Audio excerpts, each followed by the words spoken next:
Hello everyone, hello viewers, hello students. आप सभी का मेरे केमिस्ट्री समर वेकेशन की क्लास में स्वागत है।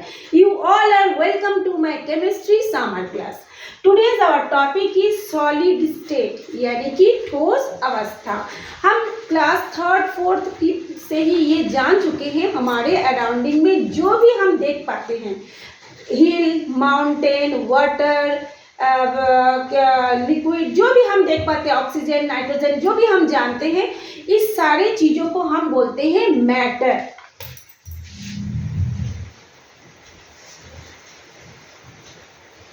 इनको हम बोलते हैं मैटर, यानी कि पदार्थ। अब ये जो मैटर है, ये जो पदार्थ है, वो 3 स्टेट में होती है। पहला स्टेट हो गया आपका सॉलिड, सेकेंड स्टेट हो जाएगा आपका लिक्विड, एंड थर्ड स्टेट होता है गैस। ये सभी state, solid state, liquid state and gas state, ये सभी एटम से, मॉलिक्यूल से या आयन से मिलकर के बने होते हैं। ये सभी किससे बने होते हैं? एटम, मॉलिक्यूल और आयन। बट सभी एक ही मॉलिक्यूल, एटम और आयन से बने होने के बावजूद भी इसका स्टेट अलग अलग होती है। क्यों होती है अलग?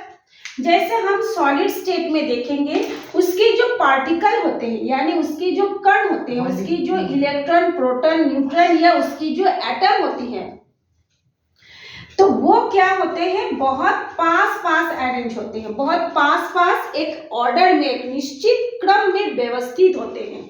तो निश्चित क्रम में पास पास होने के कारण उनके बीच में जो इनर अट्रैक्शन फोर्स, यानी उसकी अंतरानुक आकर्षण बल बहुत अधिक होता है।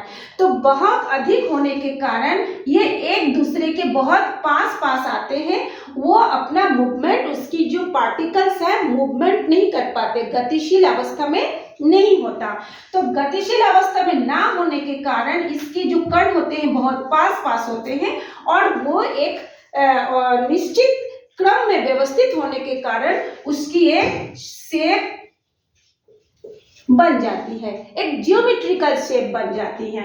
और ये जो पार्टिकल होते हैं, ये जो एटम, मॉलिक्यूल होते हैं, वो उसमें मूवमेंट नहीं होता, बट उसमें ऐसे हिलता है, उसमें वाइब्रेशन होता है। आप वाइब्रेशन सब जानते हैं, हम लोगों का मोबाइल में भी वाइब्रेशन में रहता है, वो ऐसे करके कंपन करता है। तो इसमें सॉलिड स्टेट के जो पार्टिकल होंगे, जो कण होंगे, उसमें वाइब्रेशन होता है, मूवमेंट नहीं होता। बट ये जो लिक्विड और गैस स्टेट होता है, लिक्विड में जो एटम होंगे या जो पार्टिकल होंगे, उनके बीच में अट्रैक्शन तो होता है, बट सॉलिड के तुलना में वो कम होता है, और उनके जो पार्टिकल होते हैं वो मूवमेंट करते हैं, जिस कारण उसका निश्चित डेफिनेट शेप नहीं बन पाता है। उसको जिस भी कंटेनर में रखेंगे वो उसी शेप में आ जाता है। चाहे आप ग्लास में रख लीजिए, चाहे आप कप में रख लीजिए, किसी भी शेप में रखेंगे, किसी भी कंटेनर में रखेंगे, वो उसी का शेप ले लेता है। अब आता है ये गैस। गैस के मॉलिक्यूल, गैस के जो पार्टिकल है, उनके बीच में अट्रैक्शंस बिल्कुल नेग्लिजिबल, ना के बराबर होती हैं, जिसके कारण उसके अणुओं के बीच में गति यानी मूवमेंट बहुत ज्यादा होती है। ये देखा गया है। आप इस पूरे ब्रह्मांड में यदि 2 ही गैस पार्टिकल हो, तो वो पूरे ब्रह्मांड में, पूरा पृथ्वी में यदि हम इसको देखते हैं, यदि 2 ही गैस पार्टिकल हो, तो एक नॉर्थ पोल में रहेगा और एक साउथ पोल में रहेगा। यानी जब तक इस पार्टिकल को बाहर से कुछ रुकावट ना आए, तब तक वो दूर दूर भागते रहते हैं। तो ये तो था हमारी सिंपल एक इंफॉर्मेशन। आज हमारा टॉपिक है सॉलिड स्टेट के ऊपर।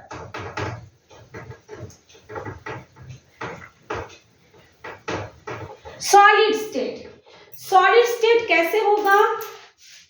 जो पार्टिकल होते हैं, जो मॉलिक्यूल, एटम, आयन होते हैं, उनकी जो मतलब अरेंजमेंट होगा, अरेंजमेंट के ऊपर ही डिपेंड करेगा सॉलिड का स्टेट का। मतलब उसको हम लोग फिर दो पार्ट में डिवाइड करेंगे। किसके बेस पर? ये जो पार्टिकल है, पार्टिकल के अरेंजमेंट के बेस पर हम उसको 2 पार्ट में डिवाइड करते हैं। पहला हो गया आपका क्रिस्टलाइन सॉलिड,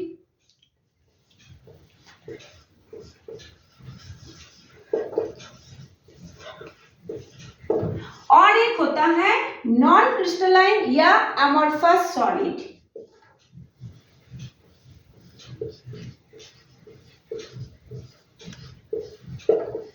जिसको हम हिंदी में बोलते हैं क्रिस्टलीय ठोस पदार्थ और अक्रिस्टलीय ठोस पदार्थ। तो इन दोनों में क्या अंतर है? सिर्फ इतना ही अंतर है कि ये जो पार्टिकल है उनके बीच में कितने अट्रैक्शन होंगे और वो कितने एक दूसरे के बॉन्ड से जुड़े रहेंगे, कितने एक दूसरे के पास होंगे, उसी के बेस पे यानी उसके पार्टिकल के अरेंजमेंट के बेस पे इसको 2 पार्ट में डिवाइड किया गया है। तो हम पहला पार्ट सबसे पहले बोलते हैं क्रिस्टलाइन सॉलिड। तो क्रिस्टलाइन सॉलिड के बारे में हम पहले देखते हैं क्या है।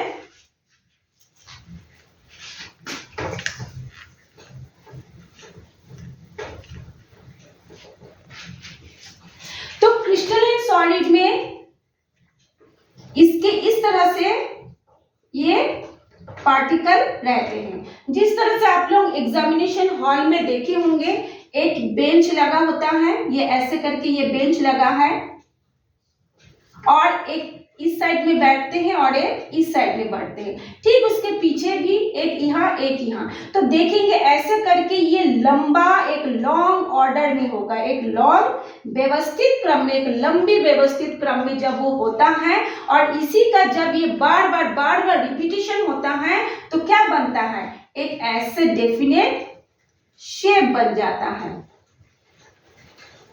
चाहे ये लंबा में हो, चाहे आप यदि ऐसे रखेंगे तो ये इसके साथ, ये इसके साथ, तो क्या बन गया? एक हेक्सागोनल शेप हो गया। या फिर जब हम NaCl को देखते हैं तो कैसे होता है? ये 4 पार्टिकल है, ठीक उसके ऊपर और 4 ऐसे करके होते हैं।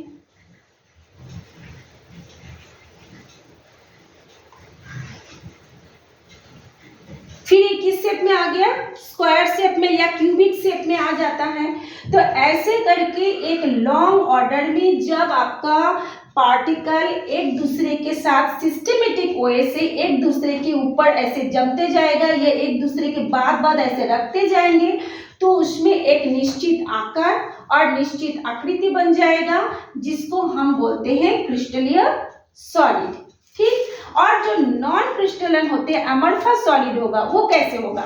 जैसे मान लीजिए आप क्लास में बैठे हैं, तो क्लास में टीचर आने के बाद दो जो फर्स्ट बेंच सेकंड बेंच है, मान लीजिए वो 2 अरेंजमेंट ठीक ढंग से बैठे हैं, ऑर्डर में बैठे हैं, लेकिन उसके पीछे के बच्चे क्या हैं?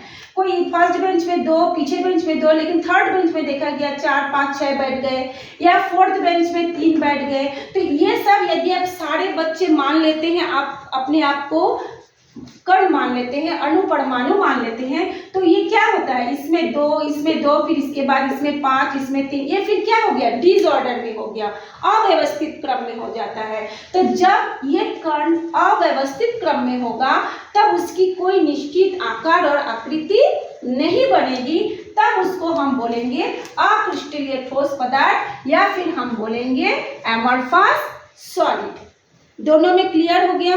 अब साथ साथ हम पढ़ेंगे कि दोनों में क्या डिफरेंस है।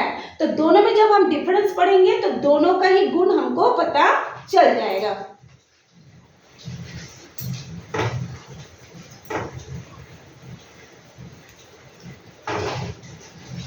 तो पहला पॉइंट जो होता है दोनों में, एक हो गया क्रिस्टलाइन और एक होता है अमोर्फस। इन दोनों को हम लोग देखते हैं, ये क्रिस्टलाइन है, ये अमोर्फस सॉलिड है।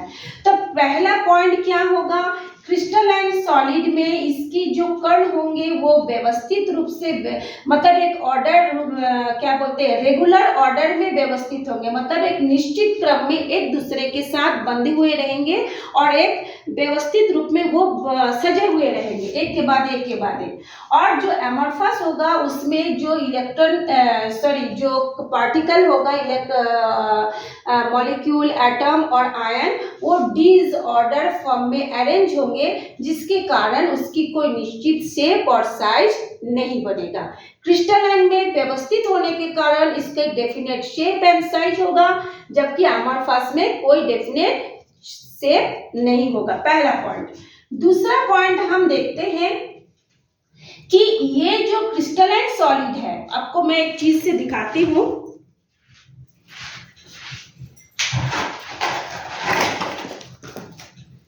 ये देखिए हमारे पास दो सॉलिड है, आप इसको देख रहे हैं, एक जो है ब्रिक्स है और एक जो है NaCl है। जब मैं इसको आपको पास में लाके दिखा रही हूँ, देखिए मेरे पास दो सॉलिड है, एक ईटा है और एक साधारण नमक NaCl है। तो दोनों की यदि आप ध्यान से देखेंगे, जब हमने इसको चाकू से कोई धारदार हथियार से काटेंगे तो देखेंगे, इसको आप यदि हाथ लगाएंगे तो देखेंगे ये अनइवन है, ये इक्वल में नहीं है, इसका एक फेस नहीं बन रहा है। लेकिन इसके कंपेयर में जब हम NaCl को हमने काटा तो आप इसको देखेंगे, अच्छे से पता नहीं आपको दिख रहा है कि नहीं, इसका एक फेस बन रहा है। देखिए प्लेन सरफेस बन रहा है, दिख रहा होगा। इसको पास में लाके दिखाऊं, थोड़ा सा दिख रहा है, नहीं दिख रहा है, अभी दिख रहा है, थोड़ा सा दिख रहा है।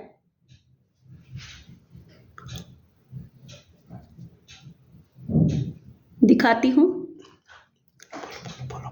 जो भी हो आप लोग अपने से देख सकते हैं। ये देखिए इसका एक प्लेन सरफेस बनेगा, मतलब जब इसको हम काटेंगे या तोड़ेंगे इसका एक प्लेन सरफेस बनेगा। लेकिन जब हम इस ईटा को काटें तो इसमें देखिए प्लेन सरफेस नहीं है। तो क्रिस्टलाइन में हम क्या बोल सकते हैं, तो क्रिस्टलाइन में हम बोल सकते हैं जब उसको हम काटेंगे उसका एक प्लेन सरफेस होगा और उसका और क्या होगा, जैसे हम यहाँ पे दिखाते हैं, जैसे मान लेते हैं ये NaCl है, मान के चलते हैं ये NaCl तो ये है, लेकिन हम मान के चलते हैं कि ये NaCl है। तो जब हम इसको काटेंगे इसका एक प्लेन सरफेस होगा, साथ ही इसमें क्या होगा, त्रिआयामी संरचना बनेगा। त्रिआयामी का मतलब होता है 3 डायमेंशन स्ट्रक्चर होगा। 3 डायमेंशन स्ट्रक्चर मतलब इसका देखिए एक साइड इधर आया, एक ये और एक ऊपर की तरफ। लेकिन जब आप इस ईटा को देखेंगे तो इसमें ऐसे कोई भी 3 डायमेंशन स्ट्रक्चर नहीं होगा। आप देखे होंगे या फिर नहीं दिख रहा होगा तो आप अपने घर में भी इसका प्रैक्टिकल देख सकते हैं। इसमें एक फेस है, पता नहीं आप लोगों को दिख रहा है कि नहीं दिख रहा है। तो जो क्रिस्टलाइन सॉलिड होगा उसका क्या होगा, 3 डायमेंशन स्ट्रक्चर होगा, एक ये X, Y और ये Z। उसका एक प्लेन फेस होगा, सरफेस होगा, जिसको हम फेस बोलेंगे, फलक बोलेंगे। और क्या होगा, उसके एक शार्प एज होगा, एक एकदम क्या बोलते हैं इसका, एक किनारा होगा, शार्प एज बोलते हैं उसको, एक किनारा होगा, ठीक है। लेकिन जब ये नॉन क्रिस्टलाइन या अक्रिस्टलीय पदार्थ होगा इसमें ऐसा कोई भी गुण नहीं होगा। तीसरा पॉइंट हम क्या देखते हैं, तीसरा पॉइंट हम देखते हैं ये जो क्रिस्टलाइन सॉलिड होगा उसका एक डेफिनेट मेल्टिंग पॉइंट होगा, ठीक है, उसका एक डेफिनेट मेल्टिंग पॉइंट होगा, उसका एक डेफिनेट बॉइलिंग पॉइंट होगा। बट जो एमॉर्फस सॉलिड होगा उसका कोई डेफिनेट मेल्टिंग पॉइंट नहीं होगा, बॉइलिंग पॉइंट नहीं होगा। इसके अलावा एक चीज हम और देखते हैं, जो क्रिस्टलाइन सॉलिड होता है वो एनिसोट्रॉफी होता है, और ये जो होता है ये क्या होता है, आइसोट्रॉफी। इस चीज को ध्यान से देखिए, ये नया वर्ड है। एनिसोट्रॉफी और आइसोट्रॉफी में क्या अंतर है। एनिसोट्रॉफी का मतलब होता है, जैसे मैंने इसको दिखा रही हूँ, ये इस नमक में है ना, ये वाला ऐसे नमक है, तो ये जो होगा एनिसोट्रॉफी, इसकी जो फिजिकल प्रॉपर्टीज होगी वो अलग अलग दिशा में, जैसे ये अलग अलग दिशा में, ये एक दिशा, ये एक दिशा और ये एक दिशा, इसकी जो फिजिकल प्रॉपर्टीज होती हैं अलग अलग दिशाओं में अलग अलग होता है, अलग अलग डायमेंशन में अलग अलग होता है। जैसे फिजिकल प्रॉपर्टीज, कौन कौन से फिजिकल प्रॉपर्टीज, जैसे हम मान लेते हैं इसका heat conductivity, thermal conductivity,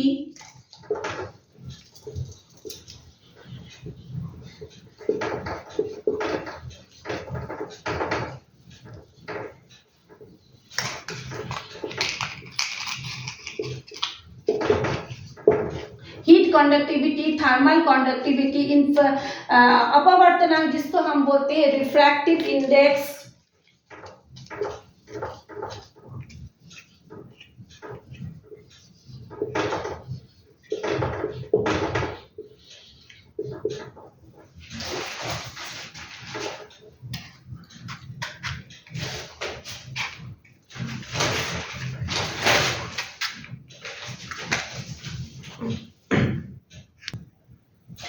thermal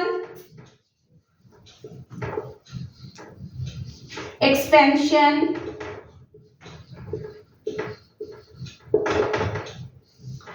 जो क्रिस्टलाइन सॉलिड होगा, ये सी लिखी हूं मैं, उसमें एनिसोट्रॉपी के गुण पाया जाता है, यानी विषम दैशिक।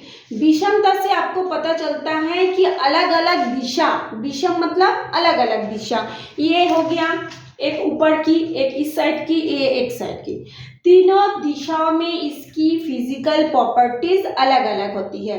कौन कौन सी फिजिकल प्रॉपर्टीज, हीट कंडक्टिविटी मतलब इसकी ऊष्मा चालकता, थर्मल कंडक्टिविटी, थर्मल, अच्छा एक हो गई इलेक्ट्रिकल कंडक्टिविटी, विद्युत चालकता, ये हीट हो गया, और उसके बाद हो गया इलेक्ट्रिक कंडक्टिविटी, इलेक्ट्रिक कंडक्टिविटी, विद्युत चालकता, रिफ्रैक्टिव इंडेक्स यानी अपवर्तनांक, और थर्मल एक्सपेंशन यानी गर्म करने पर वो जो फैलता है, ये सभी अलग अलग होता है क्रिस्टल सॉलिड में, इसलिए इसको कहा जाता है एनिसोट्रॉपी। बट जब हम लोग एमरफस सॉलिड में देखते हैं या अक्रिस्टलीय ठोस पदार्थ में देखते हैं, इसकी जो भौतिक गुण होती है एक बराबर होती है, इसलिए उसको कहते हैं आइसोट्रॉफी। जैसे मान लीजिए ये ईटा है, इसका यहाँ पर भी जो गुण दिखाएगा, यहाँ भी वही गुण, यहाँ भी वही गुण, यहाँ भी वही गुण, यानी इसकी जो heat conductivity, electric conductivity, refractive index और थर्मल एक्सपेंशन सभी दिशाओं में एक बराबर होगा। ये पॉइंट आप समझ गए। दोनों में अंतर पूछा जाता है एग्जाम में कि या तो फिर कभी कभी अलग से पूछते हैं एनिसोट्रॉपी क्या है, आइसोट्रॉपी क्या है, तो आप सीधा बोलेंगे क्रिस्टलीय सॉलिड में एनिसोट्रॉपी क्या होती है, या विषम दैशिकता के गुण पाए जाते हैं जिसमें उसके भौतिक ये गुण अलग अलग होती हैं, और आइसोट्रॉपी यानी जो एमरफस सॉलिड होती है वो आइसोट्रॉपिक होती है जिसमें ये सारे भौतिक गुण एक जैसा होता है। ये समझ गए। आपका नेक्स्ट पॉइंट आता है, क्या बोलते हैं, इसका होता है कूलिंग कर्व। अब हमारा नेक्स्ट पॉइंट है कूलिंग कर्व।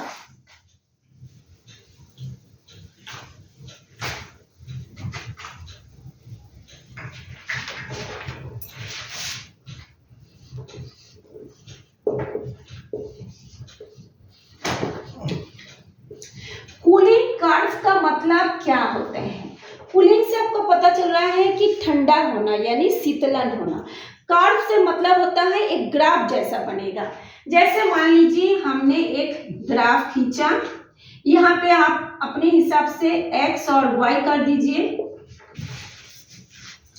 एक में रहेगा, इसमें रहेगा, मान लेते हैं टाइम है इधर, और इधर हम करते हैं टेम्परेचर।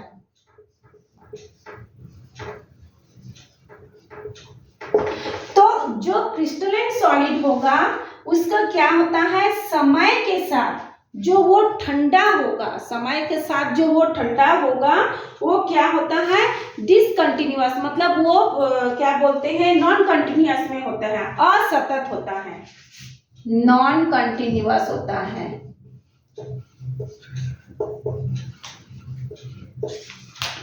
नॉन कंटिन्यूअस का मतलब होता है वो लगातार ठंडा नहीं होगा, लेकिन जो आपका अमorphous सॉलिड है और क्रिस्टलीय ठोस पदार्थ है वो लगातार ठंडा होते जाएगा। तो इसको हम लोग कैसे समझेंगे? मान लीजिए आप चाय लिए हैं, दूध लिए हैं या गर्म पानी लिए हैं, वो क्या होगा, समय के साथ धीरे एक बराबर रूप में ठंडा होते जाएगा। लेकिन जो क्रिस्टलाइन कर्व मतलब जो क्रिस्टलाइन सॉलिड होगा उसमें मान लेते हैं वो ऐसे होते जाता है, पहले इतना ठंडा हुआ समय के साथ, फिर ये ऐसे, फिर ये ऐसे। ठीक, ये कैसे आपको समझ में आएगा? जैसे मान लीजिए हम लोग लोहा या आप लोग वो जो बर्तन बनाते हैं, कोई भी मेटल को ले लीजिए, मेटल को लेने के बाद उसको गर्म करके पिघला लिए, अब उसको हम लोग किसी सांचे में ढाले हैं कढ़ाई बनाने के लिए या कुछ भी, एक क्यूब बनाना है या एक स्क्वायर बनाना है या कुछ भी बनाना है, तो जब हम उसको ठंडा होने देंगे तो क्या होगा, पहले वो जल्दी से ठंडा होगा, इसके ऊपर का लेयर ऐसे ठंडा हो गया, फिर ये चारों तरफ से ऐसे ठंडा हो गया, लेकिन ये जो अंदर का गर्मी होगा उसको धीरे धीरे वो ठंडा होगा। फिर उसके बाद ये जितना जल्दी से ऊपर का लेयर ठंडा होगा उससे कम तेजी से उसके अंदर का लेयर सबसे कम ठंडा होगा, उसका जो सेंटर में है वो। तो इसका जो कूलिंग कर्व होगा वो नॉन कॉन्टिन्यूअस होगा, मतलब वो लगातार ठंडा नहीं होगा, समय के साथ उसके ठंडा होने की गति बदलते रहेगी। ठीक है, और जो ये अमorphous सॉलिड होगा, जैसे कप में, दूध में, हम देखते हैं समय भी चलते जाता है और वो धीरे धीरे एकदम से ठंडा हो जाता है। तो ये हो गया इसका कूलिंग कर्व में डिफरेंस। फिर आपका नेक्स्ट में हम देखते हैं, हाँ एक चीज आप लोगों को बताना चाह रही हूँ, ये जो होगा इसकी जो पार्टिकल होगा, इसका जो कण होगा वो लॉन्ग ऑर्डर में रहेगा, वो मतलब वो लंबा चलेगा, लॉन्ग ऑर्डर में वो अरेंज होगा, ऐसे ऐसे बहुत लंबा लॉन्ग ऑर्डर में वो अरेंज होगा।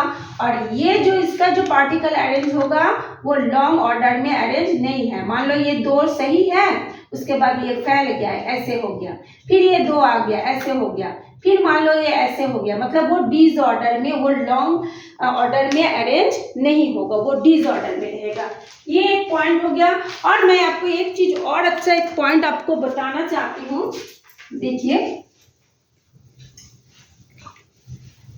सॉलिड क्रिस्टल की एक और विशेष प्रॉपर्टीज होती है और वो होता है इसके जो पार्टिकल होते हैं। मैंने पहले आपको बताया इसमें कोई मूवमेंट नहीं होता, बट इसमें एक वाइब्रेशन होता है। ठीक है, तो ये बहुत पास पास होते हैं, एकदम सटे सटे रहते हैं, एकदम पास पास होते हैं। तो पास पास होने से उसके तीन गुण हो जाता है। एक तो होता है इसको हम लोग दबा नहीं सकते, इसको दबा के हम ऐसे कंप्रेस नहीं कर सकते, तो ये होता है इनकम्प्रेसेबल।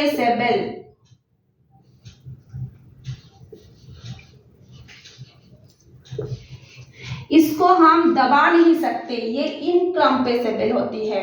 जैसे कि हम वो देखते हैं कोई लोहे की कोई भी आप लेंगे तो क्या आप उसको दबा पाएंगे? पतला सा तार को भी आप ऐसे दबा के नहीं सकते हैं। तो ये इनकम्प्रेसेबल होती है, जिसको हम हिंदी में बोलते हैं असंपीड्यता, यानी हम जो क्रिस्टलाइन सॉलिड होगा उसको ऐसे दबा नहीं सकते, उसको बोलते हैं असंपीड्यता। दूसरी होती है ये बहुत स्ट्रेंथ होती है। स्ट्रेंथ का मतलब क्या होता है? रिजिड, मजबूत होती है, इसको आसानी से हम ना तो काट सकते हैं ना तोड़ सकते हैं, बहुत ज्यादा मजबूत होती है। और तीसरा पॉइंट होता है इसमें हाईली मैकेनिकल स्ट्रेंथ होता है।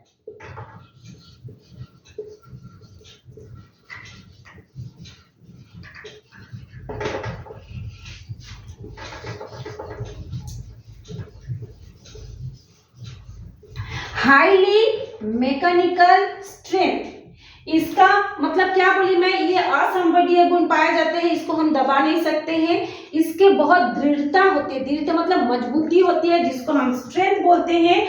और इसमें होता है हाईली मैकेनिकल स्ट्रेंथ।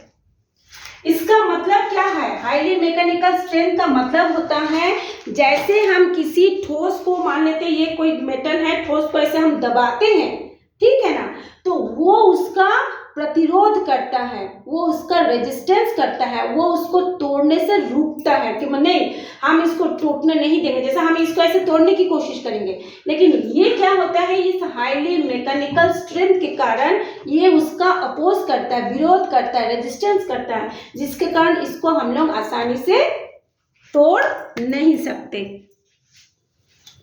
तो ये सारे तीन इतने सारे जो प्रॉपर्टीज है वो हमने आपको बताया, वो एग्जाम में ऐसे डायरेक्ट भी पूछता है या शॉर्टकट भी पूछता है। और दो टॉपिक है जिसको मैंने लिखा है, एनीलिंग, स्यूडो सॉलिड या सुपर कोल्ड सॉलिड। एनीलिंग क्या है इसको हम बताते हैं। अभी आप विंडो को खोल दीजिए ना, थोड़ा सा बहुत गर्मी है। अब हम ये बताएंगे एनीलिंग क्या है, ये एग्जाम में पूछते हैं।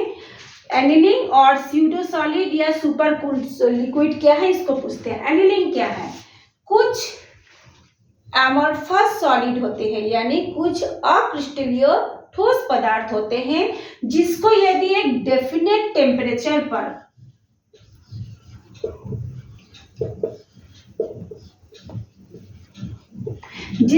एक निश्चित ताप पर गरम करके उसको धीरे धीरे धीरे ठंडा होने दिया जाए या उसको कुछ समय के लिए खुला छोड़ दिया जाए, तो वो क्या होगा, ये जो अक्रिस्टलीय पदार्थ है वो क्रिस्टलीय पदार्थ में कन्वर्ट हो जाता है। जो एमोर्फस सॉलिड है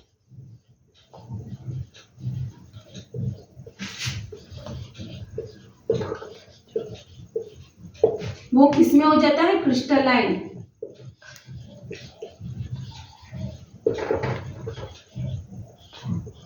क्रिस्टलाइन सॉलिड में वो क्या हो जाता है, कन्वर्ट हो जाता है, परिवर्तित हो जाता है।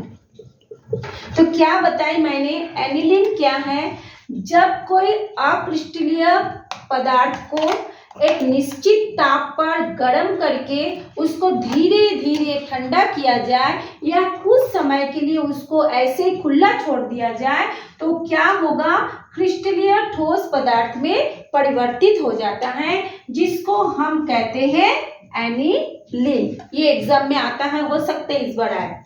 दूसरा होता है स्यूडो सॉलिड। अच्छा हाँ, इसका एग्जाम्पल मैं बता दूं, यदि एक कुछ विशेष प्रकार की कांच होती है जिसको हम ग्लास बोलते हैं, कुछ विशेष प्रकार की कांच होती है, यदि उसको हम पिघला करके ऐसे धीरे धीरे ठंडा होने के लिए छोड़ दे, समय के साथ उस कांच का रंग मिल्की हो जाता है, दूधिया हो जाता है।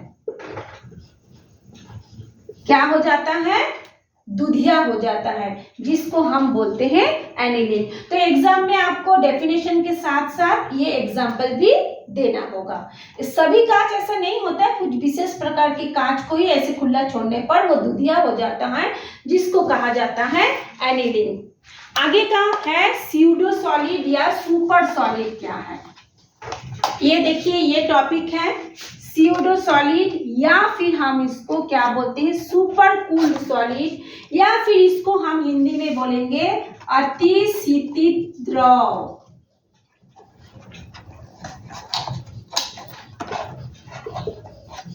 अतिशीतित द्रव, ठीक है। अति मतलब बहुत ज्यादा, शीतित द्रव मतलब धीरे धीरे, द्रव मतलब बहने वाला पदार्थ। तो क्या बोलेंगे, स्यूडो सॉलिड इसलिए इसको बोला जाता है कि हमको देखने में लगता है कि वो ठोस है, लेकिन वो ठोस पूरी तरह से नहीं है, वो छल करता है, इसलिए उसको बोलते हैं छदम ठोस या pseudo solid. Super cooled solid और स्यूडो सॉलिड एक ही है। उसमें क्या होगा, जैसे देखेंगे बहुत पहले जमाने में राजाओं के घर की जो विंडोज हुआ करती थी, खिड़की हुआ करती थी, वो क्या होता है, कांच की बनी होती है।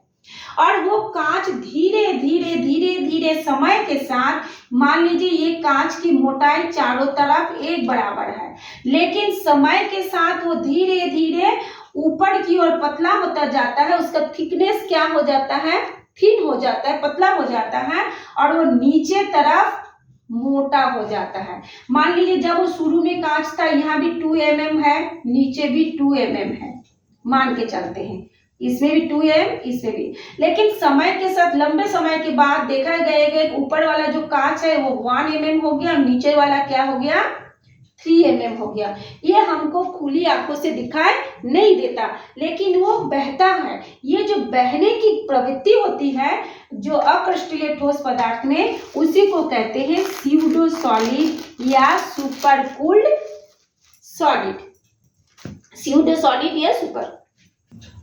ये तो हुआ कि आपका ये एनिलिंग और स्यूडो सॉलिड। अब कुछ सॉलिड ऐसे होते हैं, कुछ क्रिस्टलीय सॉलिड ऐसे होते हैं जो कि समय के साथ अक्रिस्टलीय में परिवर्तित हो जाता है। हमने एनिलिंग में देखा कि वो अक्रिस्टलीय था तो क्रिस्टल में कन्वर्ट हो गया, है ना।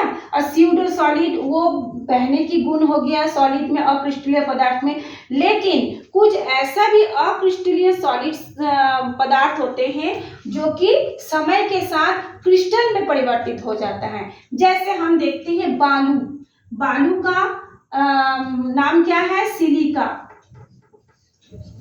सिलिका होती है, इसका फॉर्मूला क्या है, SiO2। ठीक, इसको यदि हम गर्म करेंगे तो ये पिघलेगा, पिघलने के बाद उसको हम बहुत तेजी से ठंडा करेंगे, एकदम बहुत तेजी से, जितना तेजी से हम हो सके हम उतनी तेजी से इसको ठंडा करेंगे, तो फिर ये किस में चेंज होगा, क्वार्ट्ज में।